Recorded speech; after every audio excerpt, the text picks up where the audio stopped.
শিক্ষা দিয়েছেন যিনি, তিনি হচ্ছেন আমার আল্লাহ। আল্লাহু আকবার বলেন। আমি কারো কাছ থেকে sine theta, cosec theta, log logarithm, ঐকিক নিয়ম বা এরকম কোনো কিছু বিদ্যা পৃথিবীর কোনো মানুষের কাছে শিখি নাই। আল্লাহ রাব্বুল আলামিন নিজেও বলেছেন, ওয়া আল্লামাকা মা লাম তাকুন তা'লাম, আপনি যা জানতেন না অজানা বিষয়ের জ্ঞানগুলো আমি আপনাকে জানিয়ে দিয়েছি। সুবহানাল্লাহ। আত-তরিকু কুল্লুহু আদব, তরিকার সবটুকুনই হচ্ছে আদব। মাহফিলে আপনি কেমনে বসবেন সেটির আদব আছে না নাই? মসজিদে আপনি কেমনে প্রবেশ করবেন সেটির আদব আছে কিনা? প্রফেসর ডি লামার্টিন তিনি বলেন, নবীজির বায়োগ্রাফি নিয়ে 63 বছর বায়োগ্রাফি নিয়ে আমি 14 বছর গবেষণা করছি। কত বছর?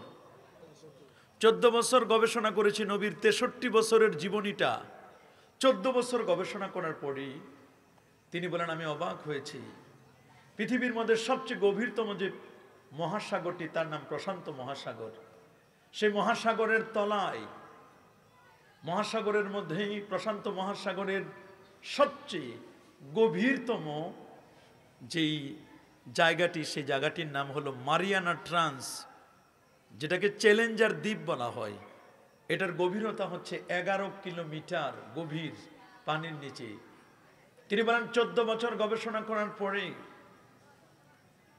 নবীর 63 বছরের হায়াতকে এতদিন গবেষণা করার পরে আমার একটা ধারণা হয়েছে, তা হলো এই যে মানুষের সায়েন্স অ্যান্ড টেকনোলজি এত আপগ্রেড হবে। বর্তমান যুগ এআই এর যুগ, জিমিনির যুগ, বর্তমান চ্যাট জিপিটির যুগ। বর্তমান যুগটি খুব কঠিন। আপনি ইচ্ছে করলে মানুষকে আবল তাবল বকে আপনি কিছু বুঝাতে পারবেন না। মানুষের কাছে এখন গুগল আছে, গুগল স্কলার আছে, আরো কত রকমের সায়েন্স অ্যান্ড টেকনোলজি মানুষের হাতে। আপনি একটি তথ্য বললেন, সাথে সাথে মানুষ আপনার তথ্যটি লিখেও দেওয়ার প্রয়োজন হয় না। আপনি জিমিনিকে জিজ্ঞেস করবেন, এআইকে জিজ্ঞেস করবেন, চ্যাট জিপিটিকে জিজ্ঞেস করবেন, মুহূর্তের মধ্যে, সেকেন্ডের মধ্যে তথ্যটি আপনাকে ডেলিভারি দিবি। এই পৃথিবীর মধ্যে মানুষকে এখন আর গোজামিল দেওয়ার কোনো সুযোগ। প্রিয় সুধী, এই সায়েন্স অ্যান্ড টেকনোলজির যুগে তিনি বলে দিয়েছেন, চ্যালেঞ্জার দ্বীপের তলায় 11.5 কিলোমিটার নিচে যে বালুকণাগুলো আছে, মানুষ এক সময় সেই বালুকণাগুলো কাউন্ট করতে সক্ষম হবে, পসিবিলিটিতে আসবে। বাট আল্লাহর নবীর চারিত্রিক মাধুর্যতা, নবীর আদব, শিষ্টাচার এত বেশি, যেটা পৃথিবীর মানুষের এমন কোন সায়েন্স অ্যান্ড টেকনোলজি আবিষ্কার করতে পারে নাই। মানুষের এমন কোনো মেরিট, মেধা নেই যে মেরিট বা মেধা দিয়ে মানুষ নবীজির আদব কি পরিমাণ ছিল এটাকে পরিমাপ করতে পারবে। আল্লাহু আকবার বলেন। হযরত আলীউল মুরতাদা রাদিয়াল্লাহু তাআলা আনহু তিনি বলেছেন, লাইসাল ইয়াতীমুল লাযী মাতা ওয়ালিদু, ওই ব্যক্তিকে তুমি এতিম বলো না যার মা এবং বাবা মারা গেছে, ওই লোকটি এতিম নয়। ইন্নামাল ইয়াতীমুল লাযী, বরং প্রকৃত এতিম হলো সেই মিনাল ইলমি ওয়াল আদাবি, যার ইলমের অভাব, যার আদবের অভাব, শিষ্টাচার যার নেই, আদব কায়দা যার নেই, এই লোকটা হলো বড় এতিম, অসহায়। আপনি চিন্তা করে দেখুন, বর্তমান পৃথিবীতে সবচেয়ে যে জিনিসটির অভাব সেটা হলো আদব। বলেন কি নাম? আরো জোরে বলুন, সবার মুখেই। আমি আদবহীন ব্যক্তিকে তুলনা করি ওই গাড়ির সাথে যে গাড়িটি আমার উপকারী, বাট গাড়িটি সবসময় উপকার নয়। যে গাড়িটি, আপনি যে বাইকটা চালান, যে মোটর সাইকেলটা চালান, যে প্রাইভেট কার আপনি চালান, যে জিপ গাড়িটা আপনি চালান, এটা কি আপনার জন্য সবসময় উপকার? বলুন। যদি গাড়িটি ব্রেক ফেল করে, এই গাড়ি আমার জন্য কখনো উপকার হতে পারে? আমি মনে করি মানুষের জ্ঞান আছে, বুদ্ধি আছে, বিবেক আছে, সব ঠিক, সিয়াসাতটা মুখস্থও থাকতে পারে, হেদায়ার মতো আউয়ালাইন আখিরাইন কিতাব মুখস্থ থাকতে পারে, নুরুল আনওয়ারের মতো কিতাব মুখস্থ থাকতে পারে, মুস্তাদরাক আলা সাইয়াইনের মতো কিতাব মুখস্থ থাকতে পারে, হাজারো কিতাব আপনার সিনায় থাকতে পারে, কিন্তু আদব যদি না থাকে, তাহলে আমি মনে করি এই আলেম বা এই ভদ্র মানুষটি, এই এলিট পার্সনটি, এই ব্যক্তিটি আমি মনে করি ব্রেক ফেল করা একটা গাড়ির মতো। কিসের মতো? ব্রেক ফেল করা গাড়ির মতো। যে গাড়িটির ব্রেক ফেল হয় সেই গাড়িটি কি কখনো কল্যাণকামী, কল্যাণকর? জোরে বলেন কল্যাণকর? কখনো কল্যাণকর নয়। ব্রেক ফেল করা গাড়িটি ড্রাইভারের জন্য যেমন ক্ষতিকর, যাত্রীদের জন্য তেমন ক্ষতিকর, গাড়িটির জন্য ক্ষতিকর। এই ব্রেক ফেল করা গাড়িটি যেখানে গিয়ে ধাক্কা খাবে সেটার জন্য ক্ষতিকর। তা আমি মনে করি যে আলেমের এলেম আছে বাট আদব কায়দা নেই, নবীর সাথে কেমন আদব দেখাতে হয়, আউলিয়া কেরামের সাথে কেমন আদব দেখাতে হয়, নবীর সাহাবায়ে কেরামদের সাথে কেমন আদব দেখাতে হয়, আহলুল বাইতের সাথে কেমন আদব দেখাতে হয়, পীর ওলি আউলিয়া গৌস কুতুব তাদের সাথে কেমন আদব দেখাতে হয়, এই ধরনের শিষ্টাচার যাদের জানা নেই তারা নবীকে বাজে মন্তব্য করতে তাদের কোনো যায় আসে। কি বলেন, আসে নাকি? এরা যে কোনো সময় যে কোনো মুহূর্তে নবীর ব্যাপারে বাজে মন্তব্য করবে, এতে কোনো কিছু যায় আসে না। এই জন্য ইমাম বুখারী রহমতুল্লাহ আলাইহির দাদা ওস্তাদ, সুবহানাল্লাহ বলেন, আবু আব্দুল্লাহ মুহাম্মদ ইবনে ইসমাইল ইবনে ইব্রাহিম ইবনে মুগীরা আল বারদিসবা আল জুফি আল ইয়ামানি আল বুখারী রাহিমাহুল বারী, ওনার বাবার নাম ছিল ইসমাইল বুখারী। ইসমাইল বুখারীর ওস্তাদ ছিলেন আব্দুল্লাহ ইবনুল মুবারক, হযরত আব্দুল্লাহ ইবনুল মুবারক রহমতুল্লাহ আলাইহি। উনি বলেন আমি 30 বছর আদব শিখেছি। সুবহানাল্লাহ বলেন। কত বছর? 30 বছর আমি আদব শিখেছি। 20 বছর আমি এলেম শিখেছি। এলেমের চেয়ে আদব শিখার দরকার বেশি। বলেন এলেমের চেয়ে আদব দরকার। উনি বলেছেন আমি 30টি বছর আদব শিখেছি, 20 বছর আমি এলেম শিখেছি, 10 বছর আমি আদব বেশি শিখেছি। ইমাম মালিক রহমতুল্লাহ আলাইহির আম্মা জান, ইমাম মালিকের মা, তিনি বলেন আমার মা ছোটকালে আমার মাথায় একটা পাগড়ি পরাই দিলেন। সুবহানাল্লাহ বলেন। কি পরাই দিলেন? একটা পাগড়ি পরাই দিলেন, কালো পাগড়ি আমার মাথায় পরাই দিলেন। পরাই দেওয়ার পরে বললেন ইদহাব ইলা রবিআহ। আমার মা আমাকে বললেন বাবা তুমি ওস্তাদ রবিয়ার কাছে যাও, উনি বড় মুহাদ্দিস, বড় ফকিহ, বড় মুস্তাহিদ, বড় মাপের আলেম, তুমি তার কাছে যাও। এক পর্যায়ে বললেন তার কাছ থেকে গিয়ে হাদিস শিখবে, কোরআনের তাফসীর জানবে, ফিকা জানবে, সব জানবে। তবে আমি তোমাকে বলছি এগুলো শিখবার আগে তুমি আগে আদব শিখবে। আল্লাহু আকবার বলেন। আমরা দেখি অনেক ছোট্ট ছোট্ট শিশুরা তাদের ছোট মাদ্রাসায় পড়ে, নুরানি অথবা ইলমুল কিরাত পড়ে, কিন্তু তারা এগুলো পড়ার সময় তাদেরকে এমন কিছু প্রয়োজন, এমন কতগুলো বেয়াদবিমূলক কথা শিখাই দেওয়া হয় যাতে করে ছোট্ট এদের সুগরা, এদের কুবরা, এদের আউয়াল থেকে আখের তক সবাই কেমন যেন নবীজির শানে একটু বেয়াদবিমূলক ভাব। কথা বলুন। মর্নিং সজদা ডে, উষার লগ্ন দিবসের প্রতিচ্ছবি। সকালবেলা সূর্য উঠলে বোঝা যায় আজকের দিনটি কেমন চলবে। কথা বলুন। সকালবেলায় সূর্য উঠলে বোঝা যায় আজকের দিন কেমন চলবে। ছোট্ট সোনামণিটি, তাকে আমি কি শিক্ষা দিব? কি শিক্ষা দিব? মুস্তাদরাক আলা সাইয়্যানের হাদিস, আল্লাহ নবী বলেন আদিবু আওলাদাকুম সালাসা খিসাল ওয়া আল্লিমু আওলাদাকুম সালাসা খিসাল। তোমরা তোমাদের সন্তানদেরকে 3টা বিষয় শিক্ষা দিবে। সুবহানাল্লাহ বলেন। স্পেসিফিকলি কয়টি বিষয় শিক্ষা দিবে? 3টি বিষয় শিক্ষা দিবে। নাম্বার 1 হুব্বিল কোরআন, কোরআনের ভালোবাসা শিক্ষা দিবে। সুবহানাল্লাহ বলেন। নাম্বার 2 হুব্বিন নবী সাল্লাল্লাহু আলাইহি ওয়াসাল্লাম, নবীর ভালোবাসা শিক্ষা দিবে। সুবহানাল্লাহ বলেন। নাম্বার 3 হুব্বে আহলিল বাইত, আহলে বাইতের ভালোবাসা শিক্ষা দিবে। ঈমান জানার আগেও, ইসলাম জানার আগে, ইহসান জানার আগেও আদব শিখতে হয়। ঈমানের আগে আদব। বলেন ঈমানের আগে কি? বলেন ঈমানের আগে কি? ইসলামের আগেও কি? ইহসানের আগে কি? বলবেন দলিল। দলিলটা সবাই পড়ে কিন্তু দলিলটা নিতে পারে না এখান থেকে। তা আমরা দলিলটা নিতেও চাই, দিতেও চাই। সহিহ মুসলিম, কিতাবুল ঈমান, লম্বা হাদিস। হাদিস বললে সময় চলে যাবে। আমি শুধু আপনাদেরকে ইঙ্গিত করতে চাই, যে জিবরিল আমিন নবীর কাছে আসলেন 24,000 বার এসেছেন। কত হাজার বার? বলেন না কত হাজার বার? 24,000 বার নবীজির কাছে জিবরিল আমিন এসেছেন। ওয়ালাহু সিত্তু মিআতি জানা, যার 600 নূরের পাখা। কত? 600 নূরের পাখা নিয়ে 24,000 বার এসেছেন। একদিন তিনি কুচকুচে কালো চুল বিশিষ্ট, ধবধবে সাদা পোশাক পরিহিত, সফরের কোনো চিহ্ন নেই, একজন আগন্তুক নবীজির কাছে এসে, রাসূল আকরাম সাল্লাল্লাহু আলাইহি ওয়াসাল্লামের কাছে এসে মুসনাদে আবি হানিফার রওয়ায়েত, নবীকে সালাম দিয়ে উনি নবীজির সামনে তার হাঁটু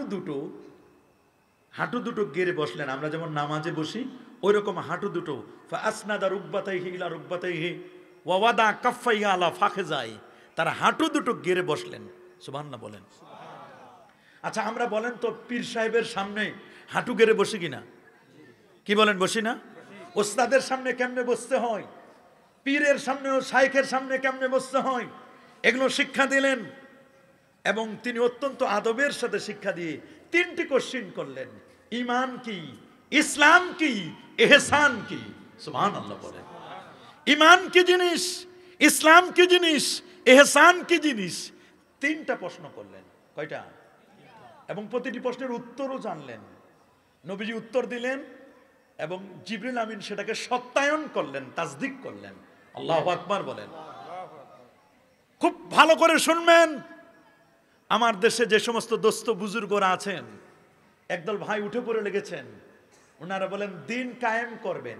কি করবেন? আছে না একদল? ভালো কথা, আমরাও চাই দিন কায়েম হোক। কি বলেন, দিন কায়েম হোক? আপনারা চান না? কথা বলে না। আপনারা চান না সংসদে কোরআন সুন্নাহ যাক? আমরা চাই না দিন সংসদে যাক? এটা আমরা চাই না। কারণ আল্লাহর কাছে মনোনীত জীবন ব্যবস্থাটার নাম দ্বীনুল্লাহ। ইন্নাদ দীনা ইনদাল্লাহিল ইসলাম। ইন্নাদ দীনা ইনদাল্লাহিল ইসলাম। আল ইয়াওমা আকমালতু লাকুম দীনাকুম ওয়া আতমামতু আলাইকুম নি'মাতি ওয়া রাদিতু লাকুমুল ইসলামা দীনা। আল্লাহ কিন্তু বারবার বলছেন, ওয়া মান ইয়াবতাগি গায়রাল ইসলামি দীনা ফালা ইউকবালা মিন ওয়া হুয়া ফিল আখিরাতি মিনাল খাসিরিন। তবে একটা দিনের পিলার হলো 3টা। কয়টা? বলেন না, সবাই বলেন। 3টা।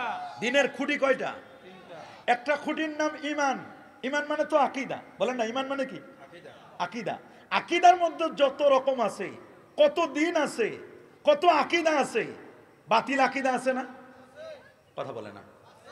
কি বাতিল আকীদা নাই? বলেন আপনারা, বাতিল আকীদা আছে না নাই? বাতিলপন্থী জানা তারা আছে না?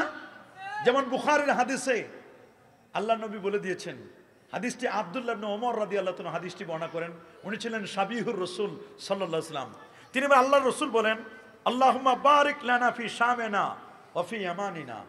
নবীজি দোয়া করলেন, আল্লাহ তুমি ইয়ামানবাসীদের উপর বরকত দান করো, শামবাসীদের উপর বরকত দান করো।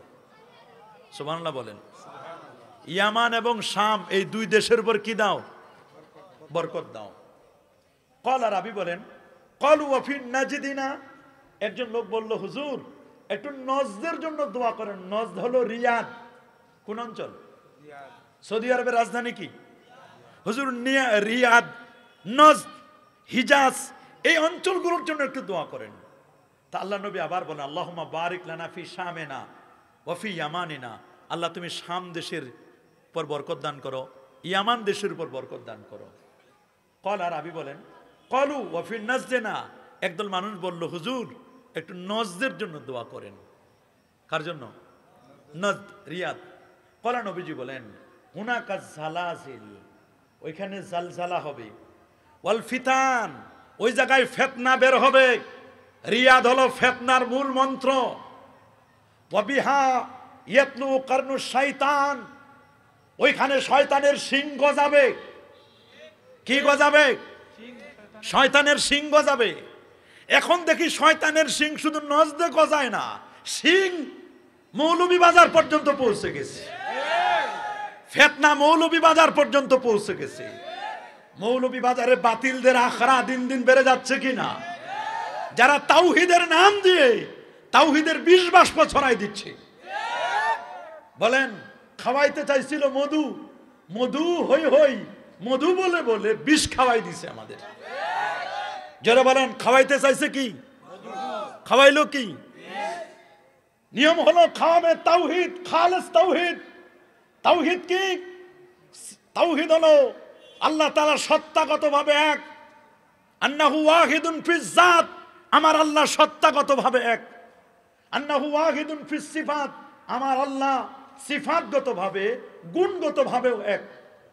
আল্লাহর সাথে কেউ পার্টনার আছে নাকি? বলুন। আল্লাহ তো বলে দিয়েছেন লাউ কানা ফীহিমা আলিহা, যদি আল্লাহ ছাড়া আরেকজন আলিহা থাকতো তাহলে তো সব ধ্বংস হয়ে যেত। এবং খালেস তাওহীদের কথা আল্লাহ তাআলা বলে দিয়েছেন সূরা ইখলাসের মধ্যে। কোথায় বলেন না?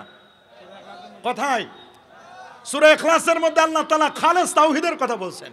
কিন্তু একদল তাওহীদপন্থী নিজের দলের নাম দিচ্ছে তাওহীদ, তাওহীদের কথা বলবে, কিন্তু তাওহীদের কথা বলতে গিয়ে অমুসলিম হিন্দুদের যুগী সন্ন্যাসীরা যে আকীদা পোষণ করে ওই আকীদার বিষ বাষ্প পুরো মৌলভীবাজারে ছড়াই দিচ্ছে, কমলগঞ্জে ছড়াই দিচ্ছে। এটার নাম তাওহীদ নয়, এগুলো ভণ্ডামি। বলেন এগুলোর নাম কি? এটি কি তাওহীদ?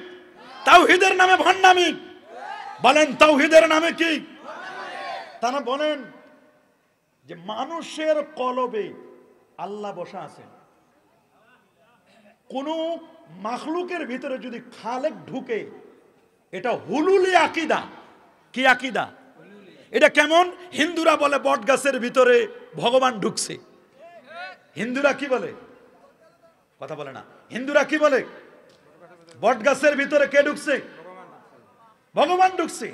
ঠিক তেমনি একদল মানুষ বলছে, তাদের কথা বলছেন সিস্টেমটাকেই পাল্টায়, আসুন সিস্টেমটাকে পাল্টায়। এরকম একটি বই, এই বইয়ের 11 পৃষ্ঠার মধ্যে লিখছেন তাওহীদপন্থীরা, মানুষের ভিতরে আছে আল্লাহ রুহু, আল্লাহর আত্মা, এজন্য মানুষ সর্বশ্রেষ্ঠ জীব। মানুষের ভিতরে আল্লাহ ঢুকে আছে। মানুষের ভিতরে কি আছে? আল্লাহ ঢুকে আছে। এটা তো দ্য থিওরি অফ ট্রিনিটি। তৃতীয়বাদে যারা বিশ্বাসী তারা বলতো ঈসা রুহুল্লাহর ভিতরে এক খোদা ঢুকছে। মারিয়াম আলাইহিস সালামকে বলতো বানাতুল্লাহ, মরিয়ম আলাইহিস সালামকে বলতো আল্লাহর স্ত্রী, ফেরেশতাদেরকে বলতো বানাতুল্লাহ, আল্লাহর কন্যা। এই আকীদা আমরা রাখি। আবার এই রকম সেম আরেকটি দল আকীদা রাখে। এরা হলো কি বলবো, এরা ধরি মাছ নাসুই পানি। এরা কেমন? ধরি মাছ বাইন মাছের মতো কাদার ভিতরে থাকে, কিন্তু বাইন মাছের গায়ে কোনো কাদা লাগাতে চায়। আমার দেশের একদল আছে, নিজেদেরকে জিজ্ঞেস করলে বলে আমরা তো বড় হানাফি। খোঁজ নিয়ে দেখেন হানাফি মাযহাব প্রমোট করে না। খোঁজ নিয়ে দেখেন আমরা যদি কিছু বলি আপনারা কি মাযহাব মানেন, বলে হ্যাঁ 4টা মাযহাবের যে কোনো একটা মাযহাব মানি। আবার বলে যে আমরা কোনো মাযহাব টাযহাব মানি না, কোরআন মানি, হাদিস মানি। মানে এরা কেমন জানেন? এরা হলো উট পাখির মতো। এখানে যারা আছেন জীবনে উট পাখি দেখেছেন? কেউ দেখে নাই? দেখেন নাই?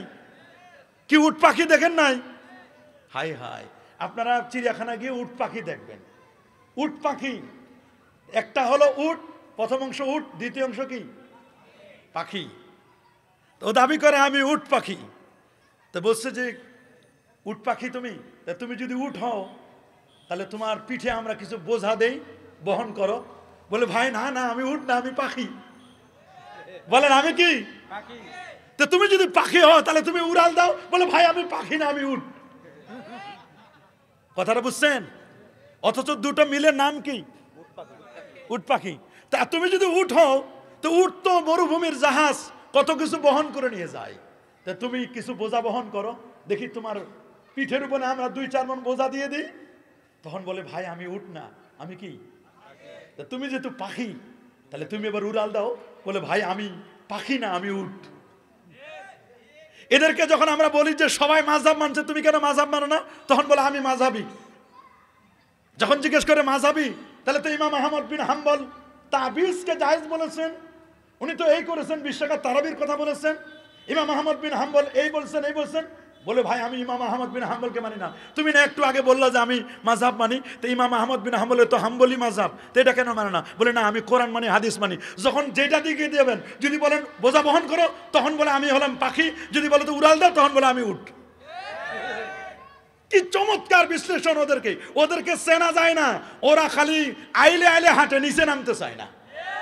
বলেন এগুলো আছে না নাই? আমাদের সমাজে একদল আছে না নাই? রাসূল আকরাম সাল্লাল্লাহু আলাইহি ওয়াসাল্লাম তিনি বলে দিয়েছেন বাদিরু বিল আমাল, এটা সুনান আবি দাউদের হাদিস। তোমরা আমলের দিকে অগ্রসর হও। কিসের দিকে? বলেন না কিসের দিকে? ফিতানান কা মুজলিমিল লাইল, তোমাদের কাছে ফিতনা আসছে অন্ধকার রাতের মতো। কিসের মতো? অন্ধকার রাতের মতো তোমাদের কাছে ফিতনা আসে, কুয়াশার মতো ফিতনা আসবে। দেখেন না, আর কয়দিন পর দেখবেন সন্ধ্যা হলে কুয়াশা, সন্ধ্যা হলে কি কুয়াশার চাদরে গোটা দেশ ঢেকে যাবে। সূর্য ডুবে গেলে অন্ধকারের চাদরে গোটা পৃথিবী ঢেকে যায়, ঠিক না? এরকম ফিতনা আসবে। ফিতনা একটার পর একটা বড় কঠিন ফিতনা হবে। যেটা আসছে চলে গেছে, নতুন করে আবার একটা ফিতনা আসবে।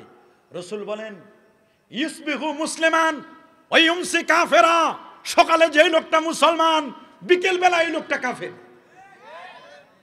সকালে মুসলমান, বিকালে কাফের। বিকেলে মুসলমান, সকালে কাফের। ইয়াবিউ আহাদুহুম বিআরাজিম মিনাদ দুনিয়া, তোমাদের এমন মানুষ খুঁজে পাবা, ওরে বাপ রে বাপ, টুপি 1.5 হাতা টুপি, টুপি ঠিক আছে, জুব্বা ঠিক আছে, আবা কাবা ঠিক আছে, দাড়ি ঠিক, লেবাস ঠিক, পোশাক ঠিক, সব ঠিক, এগুলোতে কোথাও কোনো কমতি নাই। ইয়াবিউ আহাদুহুম, তোমাদের কেউ কেউ বিক্রি করবে বিআরাজিম মিনাদ দুনিয়া, দুনিয়ার একটু আরাজ, আরাজ মানে তুচ্ছ জিনিস, একটু হালুয়া রুটি, কি একটু হালুয়া রুটির জন্য, একটু দুনিয়ার একটু স্বার্থ লওয়ার জন্য, অথবা একটু পদপদবী, অথবা একটা বড় মসজিদের হুজুর, অথবা একটু ফাউন্ডেশনের একটু পদবী, অথবা এটার একটু পদবী, একটু নেওয়ার জন্য একদল হালুয়া রুটি ভাগ নেওয়ার জন্য ব্যস্ত হয়ে যাবে। ইয়াবিউ আহাদুম বিআরাজিম মিনাদ দুনিয়া, দুনিয়ার একটু পাওয়ার জন্য অথবা একটু সুযোগ সুবিধা পাওয়ার জন্য ব্যস্ত হয়ে যাবা। মনে রেখো, মনে রেখো, এদের কোরআন খালি একদল আছে, কোরআন কোরআন কোরআন চাই, শুধু লিল্লাহে তাকবীর, রিসালাতের খবর নাই, তাকবীর নিয়ে ব্যস্ত হয়ে যায়, তাওহীদ নিয়ে ব্যস্ত হয়ে যায়, রিসালাতের খবর নাই। কথা বলেন, লিল্লাহে তাকবীর বলবে, কিন্তু লিল্লাহে রিসালাত, লির রিসালাতে এটা বলবে না। নারায়ে তাকবীর বলবে, নারায়ে রিসালাত, নবীর জন্য রিসালাতের দেখতে চাই, রিসালাতের খবর নাই, খালি তাওহীদ, আল্লাহ ছাড়া কিছুই বুঝে না। আছেন একদল? কি বাবা আছেন একদল? আমরা কি শুধু তাওহীদ না তাওহীদ এবং রিসালাত? যারা বলেন তাওহীদ এবং, আপনি বলুন হুয়া, সুবহানাল্লাহ বলেন, বলে হুয়াকে, বলে হুয়াকে দেখা যায় না, এটা গায়েব, আমার আল্লাহকেও দেখা যায় না। হুয়াটা কি গায়েব না হাজির? বলেন না হুয়া কি? এটা জমির না? বলেন না হুয়াটা কি জমির না? কথা বলে না। হুয়া কি জমির? হুয়া, হুমা, হুম, হুয়া, হুমা, হুম। এই যে হুয়া জমিরটা, এটা সিক্রেট থাকে। এটা কি থাকে? যেমন ফাআলা, নাসারা, যাহাবা, এগুলোর মধ্যে হুয়া জমির সিক্রেট থাকে, গোপন থাকে। আমার আল্লাহকে ডাইরেক্ট দেখা যায় না, তবে অনেক ভণ্ড আছে কই 2 চোখ দিয়ে নাকি আল্লাহরে দেখছে, ওর স্ত্রী দেখছে, ওর মেয়ে দেখছে। কি পরিমাণ ভণ্ড হলে, প্রতারক হলে এই কথা বলতে পারে? এই চোখ দিয়ে আল্লাহকে দেখা যায়? বলেন এই চোখ দিয়ে আল্লাহকে দেখা যায়? তবে আল্লাহর নবী মেরাজ রজনীতে আল্লাহকে দেখেছিলেন। রাসূল বলেন ইন্নী রাআইতু রাব্বি আযজা ওয়া জাল্লা ফি আহসানি সূরা, আমি আমার আল্লাহকে উত্তম ভাবে দেখেছি। আল্লাহু আকবার বলেন। এইজন্য হক আর বাতিল আপনাকে চিনে নিতে হবে। আজকে বর্তমান যুগে বাতিলের দৌরাত্ম্য বেড়ে গেছে। কথা বলেন, বাতিলরা হলো খেরের আগুনের মতো, ধপধপ ধপধপ করে জ্বলে, কিন্তু ধপধপ করে জ্বলে 1 মিনিটের মধ্যে নিভে যায়। আর হক এটা তুষের আগুনের মতো আস্তে আস্তে করে জ্বলবে। বলেন হকের এটা আহলে হক যারা, আহলে সুন্নাহ ওয়াল জামাত যারা, তারা কি ডাইরেক্ট একবার দপদপ করে জ্বলে নিভে যাবে নাকি আস্তে আস্তে করে জ্বলে? এরা আস্তে আস্তে করে জ্বলবে, আস্তে আস্তে করে জ্বলবে। এরা মুহূর্তের মধ্যে কি হবে না, জ্বলে নিভে যাবে না। এজন্য ইমামুল আজম আবু হানিফা নোমান ইবনে সাবিত উনি তো আউয়ালু মান তাকাল্লামা ফি ইলমিল কালাম, ইলমে কালামের ব্যাপারে, আকীদার ব্যাপারে প্রথম কথা বলেছে ইমাম আজম আবু হানিফা। আল্লাহু আকবার বলেন। আল্লাহু আকবার। এবং উনার নাতি ছাত্র হলো ইমাম আবু মনসুর আল মাতুরিদি, ইমাম আবুল হাসান আল আশারি। ইনারা দুইজন হলেন আহলে সুন্নাহ ওয়াল জামাআর ইমাম। এখন তো ইমামের অভাব নাই, উনারা ছিলেন ইমাম আর বর্তমান হয়েছে ইমাম। বলেন আপনারা কি ইমাম হবেন না ইমাম হবেন? কি বলেন? ইমাম আছে না আমাদের দেশে? ইমামিয়াত কিছু দল আছে, এরা শুধু তাওহীদ তাওহীদ তাওহীদ, নবীর কথা বলে না। আলেম ওলামাদের শুধু সমালোচনা। কথা বলেন, আলেম ওলামাদের সমালোচনা করা যাবে? ইহানাতুল উলামায়ে কুফরুন, হক্কানি আলেম ওলামাদের সমালোচনা করা এটা কুফরি পর্যন্ত পৌঁছায় দেয়। সাহাবায়ে কেরামের সমালোচনা করা যাবে? ইমাম আবু জাফর আত-তাহাবী রাহিমাহুল বারি তিনি শরহ আকীদাতুত তাহাবীর মধ্যে বলে দিয়েছেন, ইমাম বাবেরতির আকমালউদ্দিন বাবেরতির শরার মধ্যেও লেখা আছে, হুব্বুহুম ঈমানুন ওয়া দীনুন ওয়া ইহসানুন। সাহাবায়ে কেরামদেরকে ভালোবাসা হচ্ছে ঈমান, দ্বীন এবং ইহসান। ওয়া বুগযুহুম কুফরুন ওয়া নিফাকুন ওয়া তুগয়ান। আর সাহাবায়ে কেরামদেরকে ঘৃণা করা এটা তুগয়ান, সীমালঙ্ঘন। এটা কখনো ঈমানের ফোল্ডারে জায়গা হয় না, কখনো কখনো ফসক ফুজুরি, এটা নিফাকি। কথা বলুন, জোরে বলুন। আমরা ইমামতিতে বিশ্বাসী নয়, আমরা ইমামতিতে বিশ্বাসী। কথা বলেন। আকীদার ইমাম হলো দুইজন। বলেন বাবা আকীদার ইমাম কয়জন? ইমাম আবু মনসুর আল মাতুরিদি আর ইমাম আবুল হাসান আল আশারি। একজন হানাফি আর একজন শাফি। আমরা বলি চারটা মাযহাবে হক। বলেন হানাফি, শাফি, মালিকি, হাম্বলি। কয় মাযহাব? এবং চার মাযহাবে হক। বলেন না চার মাযহাব কি? ইমাম আজম আবু হানিফা ৮০ হিজরিতে জন্ম, ১৫০ হিজরিতে ইন্তেকাল। ১০০ বার আল্লাহর স্বপ্ন দেখছেন, ৫৫ বার নবীজির রওজা মোবারক জিয়ারত করেছেন, ২ রাকাত নামাজে এক খতম কোরআন মাজিদ তেলাওয়াত করতেন। ইমাম আজম আবু হানিফা তিনি যার মুখ দুই ঠোঁটের মাঝখানে ৫০,০০০ হাদিস ঠোঁটস্থ ছিল, ৫ লক্ষ হাদিস জানতেন, ১৪ জন সাহাবী থেকে রওয়ায়াত করেছেন। আল্লাহু আকবার বলেন। ৮৩,০০০ মাসআলা লিপিবদ্ধ করেছেন ফতোয়া বোর্ডে। ওনার সহযোগী ইমাম আবু ইউসুফ কাজীউল কুযাত ছিলেন, উনারই ছাত্র। ইমাম জুফার উনারই ছাত্র। ইমাম মুহাম্মদ আশ-শাইবানি উনারই ছাত্র। ইমাম মালিক উনি তো ইমাম দারুল হিজরা, উনি মদিনা শরীফে যতদিন ছিলেন কোনোদিন দোতলা বিল্ডিং এ উঠেন নাই। হেরেম শরীফের মধ্যে কখনো বাথরুম করে নাই। যদি পেটের ব্যথা হয়েছে, বাথরুমের চাপ ধরেছে, দ্রুত গতিতে হেরেমের বাইরে গিয়ে এক পা হেরেমে আর এক পা হেরেমের বাইরে বাথরুম সেরে পাক সাফ হয়ে তাড়াতাড়ি হেরেমের ভিতরে ঢুকেছেন। এত মুআদ্দাব ছিলেন। মদিনা শরীফের মাটিতে কোনোদিন জুতা পায়ে দিয়ে হাঁটেন নাই। ইমাম মালিক যেন ব্যক্তি নয়, উনি মদিনা শরীফের ইমাম ছিলেন।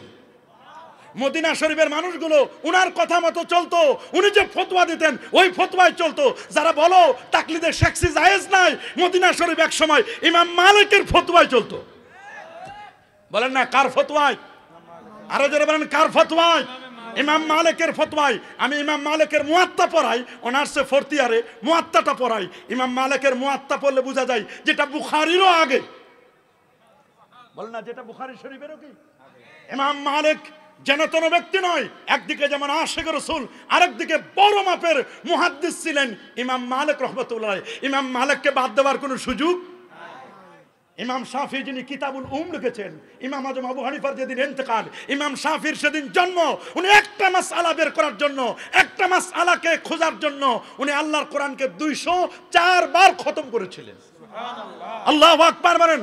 ওনার লেখা বিখ্যাত কিতাব কিতাবুল আল্লাহু আকবার, আল্লাহু আকবার। উসুলুল ফিকহ যে আমরা পড়ি, উসুলুল ফিকহটা উনার থেকে প্রথম আসছে। আল্লাহু আকবার। একটি মন্তব্য এটাও আসছে যে উনার থেকে উসুলুল ফিকহর মূল তন্ত্রগুলো উনি মূল রুটসগুলো, সূত্রগুলো উনি সাপ্লাই দিয়েছিলেন। আল্লাহু আকবার বলেন। আর ইমাম আহমদ বিন হাম্বল উনি তো জানাতন ব্যক্তি নয়, 12.5 লক্ষ হাদিসের হাফেজ ছিলেন। কত? 12.5 লক্ষ হাদিসের হাফেজ। খ্রিস্টানরা তারে 60,000 প্রশ্ন করেছিল, উনি প্রত্যেকটি প্রশ্নের উত্তর হাদিস মুবারাকা দ্বারা দিয়েছিলেন। আল্লাহু আকবার বলেন। ওনার জানাজায় ওই যুগে 9,60,000 লোক তার জানাজায় অংশগ্রহণ করেছিল। কেউ কেউ বলেছে আমরা 15 দিন আগে 17 দিন আগে ওনার জানাজা পড়ার জন্য বাসা থেকে বের হয়েছি, আমাদের কে যেন আগে থেকে বলে দিয়েছে। সুবহানাল্লাহ বলেন। সংগ্রামী সাধকদের ইতিহাস ওই বই খুলে দেখেন, ওনার জীবনী পড়ে দেখেন কতগুলো মানুষ জানাজা অংশগ্রহণ করেছিল। ওই সময়ে 9 লাখের মতো মানুষ অংশগ্রহণ করা জানাজায় 4টিখানি ব্যাপার নয়। উনি ইমাম বুখারীর ওস্তাদ ছিলেন। ইমাম বুখারী যার ক্লাসে 8 বার ছাত্র হয়ে বসেছিলেন। তা 4 মাযহাবের কোন একজন মাযহাবের ইমামকে কখনো নেগলেক্ট করার কোন সুযোগ আছে? তোমরা যারা আমাদেরকে নতুন সবক শিখাও, মাযহাব লাগে না, তরিকা লাগে না, পীর মুরিদি লাগে না, আসো তোমাদের সাথে আমরা বসি, আসো তোমাদের সাথে আমরা একটু কথা বলি। একটা দিনের পিলার কয়টা? 3টা। আগে বলছি দিনের পিলার কয়টা? সবার মুখে আরো জোরে। দিনের পিলার কয়টা? বলেন ঈমান, ইসলাম, ইহসান। এটা আমি বলি না, রাসূলুল্লাহ বলেন ঈমান, ইসলাম, ইহসান। দিনের পিলার কয়টা? আবার বুনিয়াল ইসলাম আলা খামসিন, ইসলামের বেনা বা ভিত্তি হলো 5টা। বলেন না কয়টা? ইসলামের ভিত্তি কয়টা? 5টা। না হলে আবার উল্টা যা বুঝবে, আমি বুঝাইছি কি, ওনারা বলবে যে দেখছো সারা জীবন শুনে আসলাম ইসলামের ভিত্তি হলো 5টা, সালি সাহেব বলে গেছে ইসলামের ভিত্তি হলো 3টা, 2টা কমাই দিছে। ওনার ওয়াজ শোনা যাবে না, উনি মিথ্যাবাদী, চরম মিথ্যাবাদী। এখন তো দেখেন না কি রকম কথা বলে মানুষ। আমি বুঝাইছি কিন্তু দিনের পিলার কয়টা? 3টা। জোরে বলেন। আল্লাহ নবী যখন কথা বলতেন তখন এক একটা কথা 3 বার বলতেন। গুরুত্বপূর্ণ কথাটা প্রথমবার যাতে করে খুব মেধা যারা তারা বুঝে ফেলবে, দ্বিতীয়বার মধ্যম শ্রেণীর মেধা যারা তারা বুঝে ফেলবে, আর তৃতীয়বার গভীর যারা তারাও বুঝে ফেলবে। আল্লাহু আকবার বলেন। মানুষও 3 রকমের হতে পারে। কয় রকমের?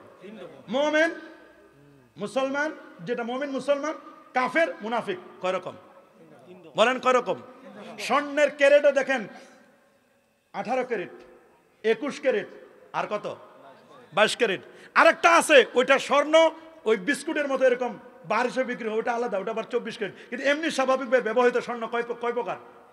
18 ক্যারেট, 21 ক্যারেট, 22 ক্যারেট। 3 কথাটার মধ্যে খুব ভালো করে মনে রাখবেন, 3 কথাটার মধ্যে ভালো করে মনে রাখবেন। এই 3 যে বললাম, দিনের পিলার কয়টা? 3টা। আমার দেশে যারা দিন কায়েম করতে চান, মোস্ট ওয়েলকাম, কোনো সমস্যা নাই, আমরাও চাই দিনটা কায়েম হোক। তবে দিন কি এটা আগে বুঝেন। দিনের প্রথম পিলারটার নাম মাশাআল্লাহ, এই তো বুঝতেছেন, প্রথম পিলারের নাম কি? ঈমান। কি নাম? ঈমানটা যার উপর নির্ভর করবে তার নাম হলো আকীদা। কি নাম? আরো জোরে, সবার মুখে। কি নাম? ঈমান আর আকীদা সেম জিনিস। ঈমান আর আকীদা কি?